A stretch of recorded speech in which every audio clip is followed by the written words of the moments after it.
जय श्री कृष्ण।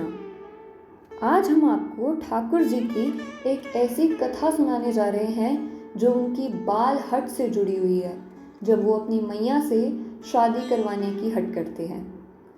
ये कहानी उनकी एक प्रसिद्ध परम भक्त के पूर्व जन्म से भी जुड़ी है। तो आइए शुरू करते हैं। एक समय की बात है, ठाकुर जी अपने ग्वाल सखा मंडल में खेल रहे थे। तभी उनका एक सखा खेलते खेलते श्रीदामा भागने लगा। ठाकुर जी बोले, श्रीदामा कहाँ जा रहा है? तो श्रीदामा बोला, ससुराल जा रहा हूँ। तो ठाकुर जी बोले, नंदगांव सुनो, बरसानो सुनो, वृंदावन सुनो, पर यह ससुराल कौन सा गांव है भैया? तो श्रीदामा हंसकर बोला, लाला ससुराल गांव को नाम ना है। तो ठाकुर जी बोले कि फिर ससुराल क्या है? तो श्रीदामा बोला, जब ब्याह हो जाता है ना, तो जो अपना घर होता है उसे तो कहते हैं पीहर, और जो पत्नी का घर होता है उसे कहते हैं ससुराल। तो ठाकुर जी बोले कि ये पत्नी कौन होती है? तो श्रीदामा बोला कि जैसे नंद बाबा की तेरी मैया यशोदा पत्नी है, ऐसे ही मेरा ब्याह हो रहा है, तो मैं अपनी पत्नी लेने जा रहा हूँ, और पत्नी के घर को कहते हैं ससुराल। तो ठाकुर जी श्रीदामा के पास गए और बोले, श्रीदामा मेरा ससुराल कौन सा है? तो श्रीदामा बोला, लाला मोहे ना पता तेरा ससुराल कौन सा है, तू जाकर अपनी मैया से पूछ। तो ठाकुर जी भागते भागते अपने मैया के पास पहुंचे और रोने लगे, और मैया से बोले, मैया तुमने मेरे से इतनी बड़ी बात छुपाई। तो मैया ने उनसे पूछा कि क्या बात छुपाई मैंने तेरे से? आपने मुझे मेरे ससुराल का नाम नहीं बताया आज तक। तो उन्होंने बोला, अरे ससुराल तो तब होगा ना जब तू बड़ा हो जाएगा, जब तेरी शादी होगी। तो उन्होंने बोला, हाँ मैं इतना बड़ा तो हो गया, अब आप करा दो मेरा ब्याह। तो यशोदा मैया ने बोला, तुझे ससुराल की बात किसने बताई? तो उन्होंने बोला, श्रीदामा का ब्याह हो रहा है और वो अपनी बहू लेने जा रहा है। तो यशोदा मैया बोली, लाला तेरी संगत सुधारनी पड़ेगी, दिन प्रतिदिन ये तुझे बिगाड़ते जा रहे हैं। जब तू बड़ा हो जाएगा तो तेरा ब्याह करा देंगे और फिर तेरा भी ससुराल होगा। तो ठाकुर जी बोले कि मैं बड़ा हो तो गया हूँ, और कब बड़ा होऊंगा? तो यशोदा मैया बोली, जब तू खुद नहाने लगेगा, अपना सारा काम स्वयं करने लगेगा, तब तेरा ब्याह करा देंगे। अपने सारे पुराने कपड़े धोने लगेगा। तो उसी दिन ठाकुर जी सुबह से अपने सारे पुराने कपड़े धो लिए, दूध दही खुद खाने पीने लग गए, अपना भोजन करा और अपने आप को अपने आप ही ऊट पटांग श्रृंगार कर लिया। और शाम को मैया के पास जाकर बोले, मैया देखो अब मैं बड़ा हो गया, मेरा ब्याह करा दे। मैया बोली, वाह एक दिन में तू बड़ा हो गया, ऐसे कैसे? तो ठाकुर जी बोले, मैया तू बात मत बदल, आज देख मैंने अपना सारा काम खुद करा है, और तूने बोली थी जब तू अपना सारा काम खुद करेगा तो मैं तेरा ब्याह करा दूंगी। अब देख मैंने सारे घर का सभी काम खुद करा है, अपना श्रृंगार भी खुद करके आया हूँ, देख तो मैं कैसा लग रहा हूँ। तो मैया बोली, वाह होठ वाली चीज आंखों में लगा ली है और आंखों वाली चीज होठ पर लगा रही है, और यूं कह रहे हो है कि ठाकुर जी मेरा ब्याह करा दो। ठाकुर जी बोले, मैया मेरा ब्याह करा दो, नहीं तो श्रीदामा बहू लेकर आ रहा है, मैं उसी की बहू ले आऊंगा। इतनी देर में एक सखा दौड़ा दौड़ा आया और बोला, लाला श्रीदामा अपनी बहू लेकर आ गए हुए। और बहू का नाम सुनते ही ठाकुर जी तो मचल गए और चले गए, और बीच रास्ते में जाकर श्रीदामा की पत्नी माधवी उसकी पालकी रोक ली। माधवी की माँ ने उन्हें पहले ही कहकर भेजा था कि तुम्हारे पति के जो सखा है श्री कृष्ण, उनको अपना मुंह मत दिखाना। ठाकुर जी पालकी में घुस गए, हाथ पांव जोड़कर कहने लगे, भाभी जी एक बार अब अपना मुख तो दिखा दीजिए। लेकिन माधवी ने नहीं दिखाया। ठाकुर जी बोले, देख लो मेरे से मेरा मुख देखने के लिए बहुत बड़े लोग तपस्वी संत आते हैं, और मैं तुम्हारे सामने खड़ा हूँ, तुम मुझे अपना मुख नहीं दिखा रही हो। लेकिन माधवी ने मुख नहीं दिखाया। ठाकुर जी बोले, देख ले मुख दिखा दे, नहीं तो तरसेगी मेरा मुख देखने के लिए, तड़पेगी मेरा मुख देखने के लिए।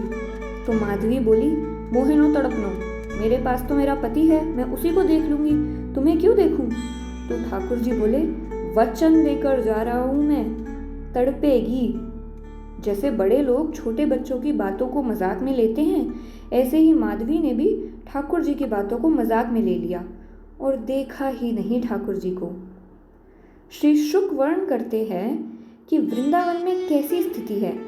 गोपियां जब मक्खन निकालती हैं तो उसमें जो घर घर की आवाज़ आती है, उसमें भी गोपियां श्री कृष्ण का भजन करने लगती हैं और कहती हैं कि कृष्ण की आवाज़ कैसी है, कृष्ण के नेत्र कैसे हैं, कृष्ण ऐसे हैं, कृष्ण ऐसे हैं, कृष्ण के होठ ऐसे हैं, कृष्ण का मोर पंख ऐसा है, कृष्ण की पीताम्बरी ऐसी है, कृष्ण की बांसुरी ऐसी है। जब गोपियां अपने घर में पोछा लगाती हैं तो उसमें भी वह श्री कृष्ण का कीर्तन करती हैं। कृष्ण ऐसे हैं, कृष्ण ऐसे हैं, कृष्ण इतने सुंदर हैं, सब काम में कृष्ण कृष्ण ही करती हैं। क्या कहती हैं? अधरम मधुरम हसीतम मधुरम मधुराधिपते अखिलम मधुरम। इन सब की बातों को सुनकर माधवी को तो ऐसा लगता है कि इन सब से तो मैं ही श्रेष्ठ हूँ। कम से कम मैं अपने पति से तो बात करती हूँ, इन सब की तरह तो नहीं, पूरा दिन कृष्ण कृष्ण करती रहती हैं। माधवी की बात सुनकर सारी गोपियां उसे कहती हैं, अभी वो तुम्हारे सामने आया नहीं है ना, तुमने उसे अभी देखा नहीं है। माधवी कहती है, मुझे नहीं देखना। तो गोपियां कहती हैं, इस प्रेम को गलत भावना से मत देखना। 3, 3.5, 4 बरस का बालक है, उसके प्रति एक अलग ही प्रेम प्रकट हो जाता है। तो माधवी सबको ज्ञान देती है और कहती है कि चाहे 3 बरस को हो या 4 बरस को, है तो अन्य पुरुष ही, क्यों उसकी बात करती रहती हो, क्यों देखती हो। किंतु 24 घंटे गोपियों के बीच रहते हुए हर वक्त कृष्ण कृष्ण की बातें सुनते हुए माधवी को कोई और चर्चा ही सुनाई नहीं देती। हर बात पे कृष्ण कृष्ण ही होता है। जल बढ़ती है तो कृष्ण श्रृंगार करती है, तो कृष्ण खाना बनाती है, तो कृष्ण, हर समय सिर्फ कृष्ण कृष्ण की ही बात होती है।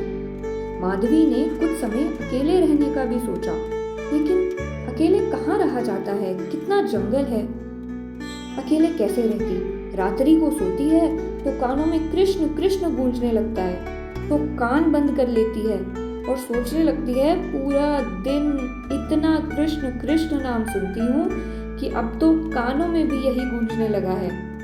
कान बंद करके सोती है तो सपने में श्री कृष्ण कैसे हैं, उसने अभी तक खुद देखा नहीं है, श्री कृष्ण को दर्शन नहीं करे हैं, लेकिन तब भी उसको स्वप्न में श्री कृष्ण का अनुभव होता है।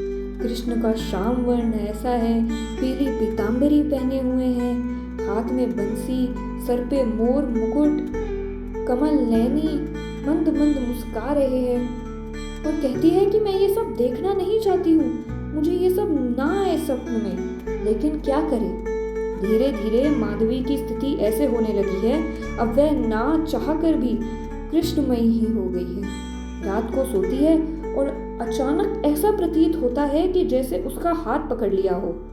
उसकी स्थिति ऐसी हो गई है कि आधी रात को उठती है तो उसे लगता है भोर हो गई। तुरंत उठकर जल भरने के लिए यमुना जी जाती है तो उसको लगता है इतनी देर हो गई, मैं अब उठी हूँ। तुरंत भागकर जब यमुना जी पहुँचती है तो देखती है कि वहाँ पर तो कोई है ही नहीं।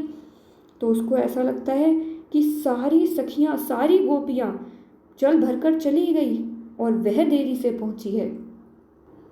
जल भरकर रोज मटका उठाकर ले जाती है, परंतु आज मटकी इतनी भारी हो गई है कि उठाई ही नहीं जा रही। इधर उधर देखने लगी कि कोई आ जाए, कोई जरा सा मटकी को उठवा दे आकर, पर कोई नहीं था। तभी वहाँ नंद नंदन श्याम सुंदर चलते हुए आ रहे हैं माधुरी के पास। माधुरी घूमती है और देखती है कि ठाकुर जी वहाँ आ रहे हैं। तो जब पहले चाल देखती है तो चाल पे मोहित हो जाती है, जब हाथ देखती है तो हाथों पे मोहित हो जाती है, जब उनका मुख देखती है तो अपनी शुद्ध बुद्ध ही गवा बैठती है। ठाकुर जी उसके पास आए और बोले, क्या हुआ गोपी, नहीं उठाया जा रहा? देख जरा सा एक हाथ मैं लगा देता हूँ। तब फिर एक तरफ से ठाकुर जी ने हाथ लगाया और एक तरफ से माधवी ने हाथ लगाकर मटकी को उठाया। जैसे ही ठाकुर जी ने हाथ लगाया, मटकी उठने लगी, पर ऐसा नहीं कि ठाकुर जी का नेक से सहारा लगते ही मटकी उठने लगी तो वो हाथ छोड़ दे। नहीं, जैसे जैसे मटकी उठ रही है वैसे वैसे ठाकुर जी भी ऊंचे होते जा रहे हैं और बिल्कुल माधवी के आंखों के सामने आकर खड़े हो गए।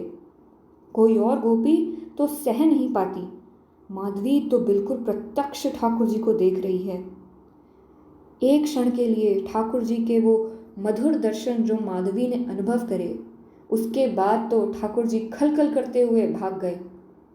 माधवी उन्हें रोकना चाहती है, उन्हें बुलाना चाहती है, लेकिन उसके पैर स्तब्ध हैं। वो कुछ बोल नहीं पा रही है, पलक तक झपक नहीं पा रही है, सिर्फ नेत्रों से अश्रु बह रहे हैं। ये मानो कि उसका शरीर तो एक मूर्ति के समान हो गया है। जब भोर हुई और गोपियाँ आई तो उन्होंने देखा माधवी तो आज बड़ी जल्दी आ गई। जब वह उसे पास आई, उसको हाथ लगाया, तब भी माधवी हिली नहीं। उसको बहुत बुलाया, ऐसा लग रहा है कि वो कुछ बोलना चाहती है, किसी को बुलाना चाहती है, लेकिन कुछ कर नहीं पा रही। पास में बहती जमुना जी का जल जब माधवी के मुंह पर पड़ा तो माधवी धड़ाम से मूर्छित होकर गिर पड़ी। जब उसकी आंखें खुली तब वह सिर्फ एक ही चीज़ बोल रही थी, कौन है वो, कहाँ है वो, उसे बुलाओ। वो सांवली सूरत, मोहिनी मूरत, कहाँ है वो, श्याम सुंदर कहाँ है।